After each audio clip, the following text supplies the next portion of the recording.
Can I start a side business while working full time? Absolutely. In fact, for some of you, I want to help you get a business thriving that you can quit your job, for those of you that want it. Those of you who want to activate the tax code, which seemingly is what we are attracting. We're attracting really high net worth employees that have big jobs, 1.2 million, 400,000, 200,000. I mean, I say anything over 75,000, you got a tax problem. So if you don't start a business, a side hustle, you got a massive tax issue. So for whatever reason it is, it's to reduce your taxes so you can activate the tax code, or it is because you just want extra cash. What's your reason to start a business? What's your why? And in that context, I want to talk about three things: the legal structure and schedule on how to get started. And you're going to be shocked because you actually can go make a lot of money. And as long as your structure is set by the end of the year and before your tax year ends, you really don't have to do it immediately. Some people spend way too much time getting ready to get ready. Second thing I want to talk about is what to sell and what's the time frame of that. And then the third thing, what are the milestones that you might need to go full time? At the end of this video, I'm going to give you more information on how you can quit your job in 90 days for those of you that are serious.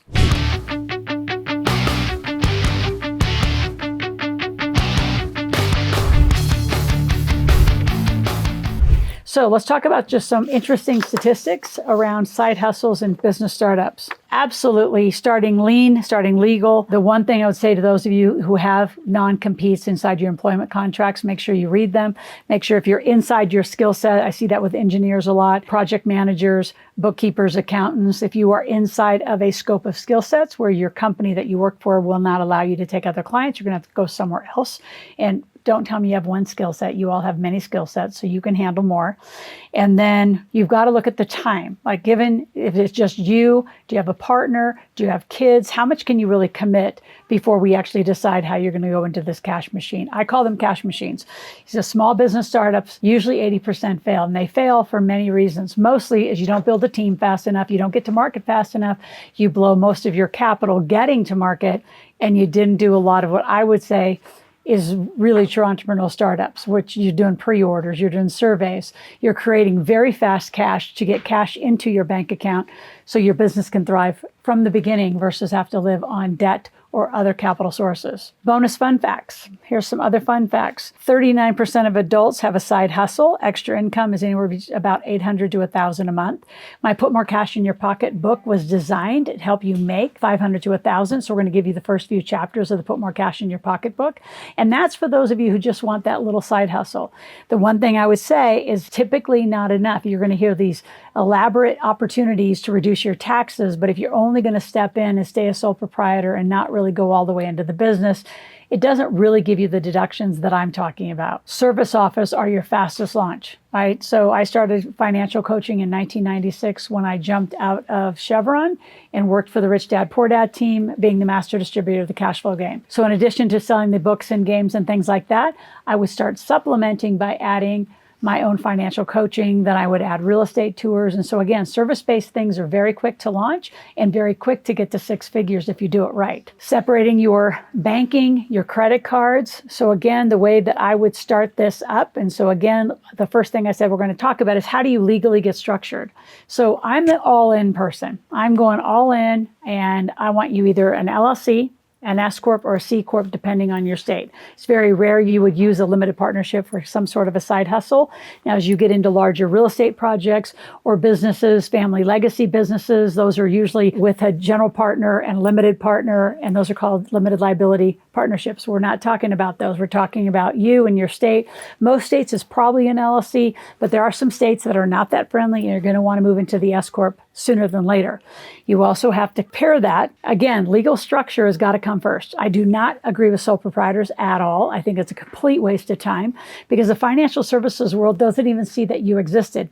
Because in the sole proprietor world, you're still in your social security number. It's you and your social security number. When you start up an LLC, an S, or a C, you now have an EIN. You have a tax identification number. So that allows you a second line of credit, which is going to be very helpful in your financial growth as we continue to move and learn together. The main thing you want to have is also once you get that LLC, S Corp, or C Corp, you want to get your own bank account. You want your own credit card. You want to never commingle, keep them completely separate. So you have your personal employment, right? That check, your personal paycheck, goes into your personal bank account. Very little deductions on that. So that's just going to be, you make it, you're going to get taxed, and you can live on what's left. When you make it in a company, you activate the greatest tax code in the world, the United States, 81,000 going to 83,000 in 2026, and then you pay tax. Your kids can't work for you personally, not really. They can work for your company. So a lot of advantages of moving into this side hustle. And to me, let me give you my definition. A side hustle is something that is less than 100,000 a year. A hustle is 100,000 or more. And I can promise you, having built the amount of companies I've built probably well over 100 companies. Some made it, some didn't make it. All of them. The ones that made it like big all had the same structures. They were companies, they had databases, they had huge social presence. And I mean, it's just, we gave offers that solved huge problems. Those of you who are just giving offers because it's something you like to do, if you're not solving a problem, you're probably not going to make as much money. Now, before we continue going on, I want you to subscribe to my channel. Click that notification button. I want you here 5 days a week. And again, this is a family-friendly channel. So this is a great video to start some of your kids on. When they're 5 years old, they can start their own side hustle. My kids started their own little businesses at 4 or 5 years old. And they're little, like, age appropriate. And maybe they only last a month or two, and then they're on to another topic, and they're on to another topic. Like my son had a smoothie business, and then he would do snow removal. And then my daughter loved art, so she created these little wallets that were the size of money, and she would do custom design little wallets for you. So again, it's silly little things, but some of those kids, that's the pop rock top jewelry. That is a business that was started here at our big table. And those kids, the parents quit their businesses, quit their jobs to help these little kids get this pop, like the old school pop tops, that come off the soda bottles.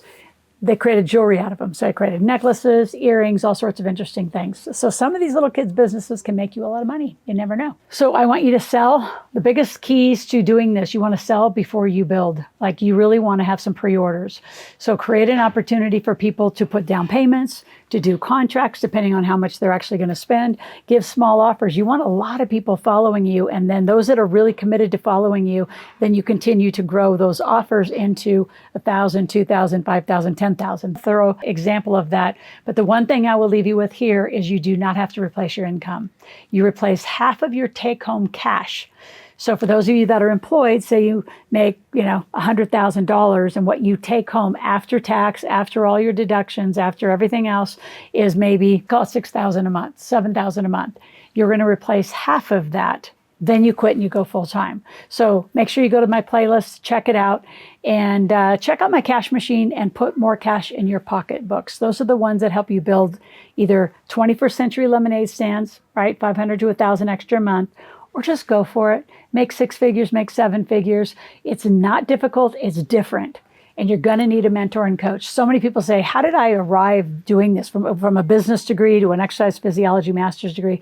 How did I come up with this job, this career? I paid millions to mentors to mentor me to become who I became in the world in teaching, selling from the stage, selling from Zoom, and now being an influencer online. So you can do it, it's just a very different path. So if you have any questions, we'd love to help you. Go to askloral.com, ASKLORAL, ask a question, make a request. We'll be back tomorrow.